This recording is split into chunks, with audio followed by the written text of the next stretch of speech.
Of course, we all know the story of M. Night Shyamalan. Huge big success, end of the 90s into the beginning of the 2000s. Then kind of had a rocky patch, faded away. Blumhouse, the people that seem to do no wrong, financially speaking, brought him back with The Visit, terrific, and then with Split, which was an exceptionally good movie.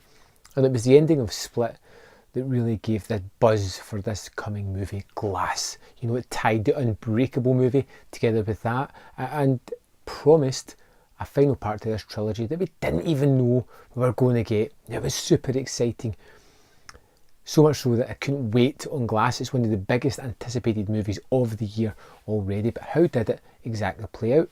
The basic story is now all about David Dunn's character as he is being a protector, the overseer, a superhero of sorts, just stopping people from being, well, bad, naughty individuals, whatever. And he's working with his son from a home security store, and they are just, you know, doing these patrols, stopping crimes, little things like that.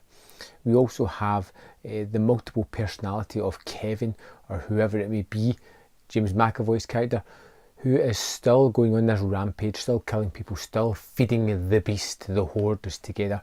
And of course, in the final part of this, we have Samuel L. Jackson's Elijah, who is the mastermind, the brains behind everything.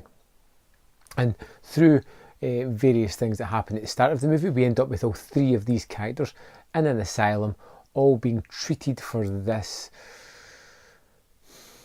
delusion that they possibly have, this delusion of grandeur, by this strange psychologist who seems to know all about these characters, all about their supposed abilities and reasons why they're not quite what they think they are. I definitely have some issues with Glass. There's ones there that I just cannot overlook, no matter how much I want to. And sometimes you get a movie like that, you want to love more than you actually do, and it's hard to kind of tailor it back to looking at the facts.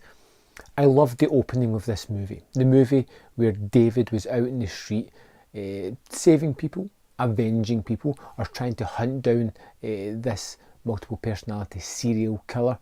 That was super exciting. It was different. You know, again, the movie had moved on from this becoming your possibilities in Unbreakable, from this trapped location trying to survive this multiple personality and Split, into something different again, which is constantly reinventing itself, which was excellent.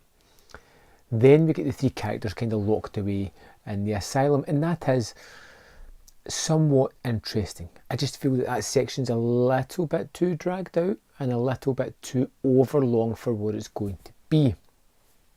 It takes a while as well for Elijah's character to really come into play as well, which is a shame because I find him one of the more fascinating of the characters here. This physically unable but mentally outstanding person that's just head and shoulders above everybody else when it comes to foresight, thinking things out, his intellectual ability. In the ending itself, you have this Shyamalan need for a twist, which sometimes you just don't need them in every single story. And there is a blatant one right at the end of this that just feels out of place. It feels odd and wrong and strange, and wasn't something that I was overly comfortable with. You'll understand that if you haven't seen the movie and you get there.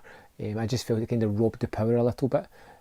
It does something bold with the three characters that it's built up so far, which I was really kind of interested with, even though I think the purpose of what happens to them doesn't fully live up to why things happen to them. I'm really trying to skirt around the edges here.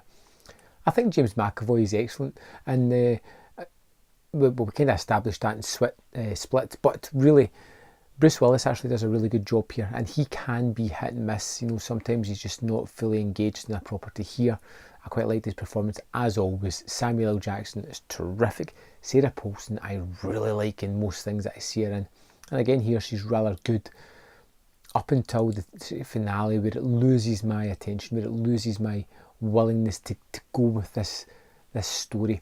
And there is twists and turns throughout the movie, most of which I think you can genuinely see coming a good distance away. There are some nice touches in the movie, some nice direction, some nice fun moments with the characters. But what I found really interesting in this movie was the secondary characters. We have Elijah's mother, we have one of the victims of the beast, and we have David's son, who are people that have all been affected by these people in some way, shape or form, usually for the better. It's enriched their lives, and just seeing that kind of human connection was really nice addition to the movie, although it's not used as much as I would have liked. The movie looks fine, it's got some great action set pieces, it's got some nice moments of horror and just excitement and thrills and suspense, but it never quite hits the heights of Unbreakable or Split for me, which is a shame. And I honestly do think that most of it's down to the overlong asylum part and the part at the end. It's I just can't fathom just now. Maybe in time it'll become better for me, but just now I find it a very uneven movie. It's something that I need to think about a little bit more. May appreciate on a rewatch. Most likely I doubt it's going to become as rewarding a rewatchable movie as Split or even Unbreakable.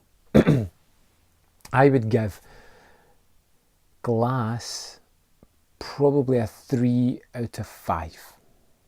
Maybe a 3.5 at a push.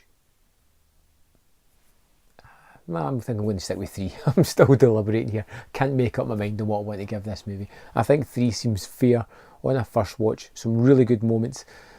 Some really iffy moments as well. I'd love to know your thoughts on the movie. What did you think of Glass as a whole? Did you think it was exciting from start to end? Did you find it was more exciting in the first third? Kind of loses that in that dragged out middle section?